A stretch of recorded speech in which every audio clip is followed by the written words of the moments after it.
Salut à tous, donc alors aujourd'hui dans cette vidéo je vais vous parler des nouveaux appareils Nexus. Donc Google annonce la Nexus 4 et 10 et renouvelle la Nexus 7. Le tout à petit prix. Alors que la conférence de presse initialement prévue pour aujourd'hui venait d'être annulée, Google annonce tout de même ses nouveaux terminaux mobiles. Au menu, nous avons eu droit à un smartphone Nexus 4, une nouvelle tablette Nexus de 10 pouces, ainsi qu'une nouvelle mouture d'Android, la 4.2. Le Nexus 4, donc c'est un smartphone de 4,7 pouces avec une définition de 1280 x 768 à moins de 300 balles. Sans surprise, la société de Mountain View annonce un nouveau smartphone de 4,7 pouces fabriqué en partenariat avec LG, le Nexus 4. Il est donc légèrement plus grand que le Galaxy Nexus. Il affiche aussi une définition un peu plus importante.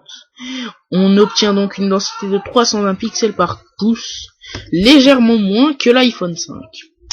Il est également animé par une puce Snapdragon S4 Pro, donc 4 cœurs cadencé à 1,1 GHz et épaulé par 2 Go de mémoire vive.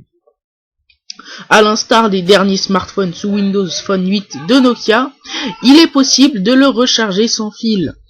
Notez qu'il prend en charge les réseaux HSPA+, donc en gros il est compatible 4G.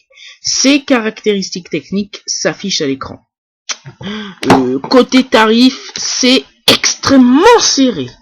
300 € le Nexus 4 de 8 Go et 350 le Nexus 4 de 16 Go. Dans les deux cas, ils vont sortir le 13 novembre en vente sur le Play Store. Il sera disponible dans de nombreux pays, y compris en France. Android passe également en 4.2, mais malheureusement, on garde le nom de Jelly Bean et Google Now s'enrichit. Donc, le Nexus 4 sera donc livré directement en natif avec Android 4.2, alias Jelly Bean encore une fois. Parmi les nouveautés, Google annonce une fonctionnalité relativement intéressante qui s'appelle Photosphère, qui permet de créer des clichés à 360 degrés. Cette nouvelle mouture prend également en charge Miracast, une solution de transmission vidéo sans fil basée sur le Wi-Fi 802.11n. Pour rappel, le Galaxy S3 prend déjà en charge cette fonctionnalité, tout comme le Widdy d'Intel, et Google Now s'enrichit également de nouvelles options au passage, et de nouvelles cards sont disponibles. Sans surprise, Google annonce ensuite une version 32 Go de sa tablette Nexus 7, ainsi qu'une déclinaison de cette dernière avec un modem 3G prenant en charge les réseaux HPA+, donc encore la 4G. Côté tarif, nous avons droit à un glissement des références. La Nexus 7 16 Go est désormais vendue 200 € et la 32 Go passe à 250 €, soit les prix des versions de 8 et 16 Go respectivement. La nouvelle Nexus 7 3G de 32 Go s'affiche à 300 €, ce qui la rend relativement intéressante. En effet, chez Apple, il faut compter une centaine d'euros de plus pour avoir la 3G.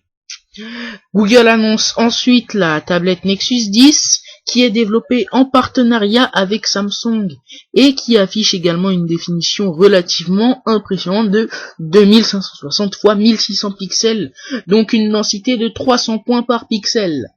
Elle dépasse donc allègrement le nouvel iPad avec écran Retina qui ne propose que du 2048 x 1538 pour 9,7 pouces.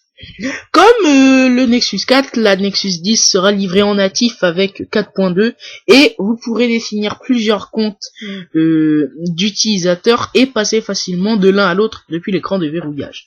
Une fonctionnalité attendue depuis par de nombreux utilisateurs et déjà proposée par quelques ROMs alternatives. Nous ne savons par contre pas si cette option ne sera réservée qu'aux tablettes ou bien si elle sera également disponible pour les smartphones. Donc les caractéristiques techniques de la Nexus 10 s'affichent à l'écran.